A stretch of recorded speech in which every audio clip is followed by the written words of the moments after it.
గత 25-30 డేస్ నుంచి ఎండలు 40 నుంచి 45 డిగ్రీ సెల్సియస్ రికార్డ్ అవ్వడం జరుగుతున్నది. చాలామంది వడదెబ్బతోటి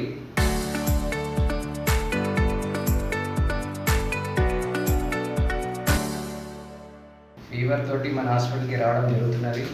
కావున ముఖ్యంగా చెప్పేది ఏంటంటే, బయటకు వెళ్ళే ముందు ఒక టవల్ కానీ ఒక క్యాప్ కానీ పెట్టుకొని పోవటము, అదేవిధంగా 11 నుంచి ఈవినింగ్ 4 వరకు బయటికి వెళ్ళకుండా ఇంట్లోనే ఉండడం, అత్యవసరం అయితే తప్ప వెళ్ళొద్దు. అదేవిధంగా డీహైడ్రేషన్కి లోన్ కాకుండా, ఎలక్ట్రోలైట్ ఇంబ్యాలెన్స్ కాకుండా కొబ్బరి బొండ నీళ్ళు కానీ, వాటర్ కానీ, ఓఆర్ఎస్ ప్యాకెట్స్ కలుపుకొని నీళ్ళు బాగా తాగాల.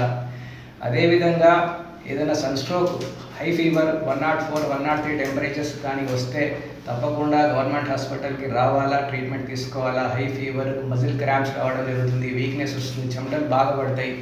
ఇటువంటి సిమ్టమ్స్ ఏమున్నా కానీ మా హాస్పిటల్కి వచ్చి ట్రీట్మెంట్ తీసుకోవాలని చెప్పి కోరుతున్నా. అదేవిధంగా ఈ ఎండాకాలంలో మీరందరూ కూడా మ్యాక్సిమం ఇంట్లో ఉండి చల్లగా ఉండేట్టు చూసుకుంటే మనం బయటపడతాము. అదేవిధంగా ఏదన్నా మీకు మెడికల్ ట్రీట్మెంట్ అవసరం పడితే తప్పకుండా మా హాస్పిటల్కి రావాలని చెప్పి కోరుతున్నాను. Thank you very much.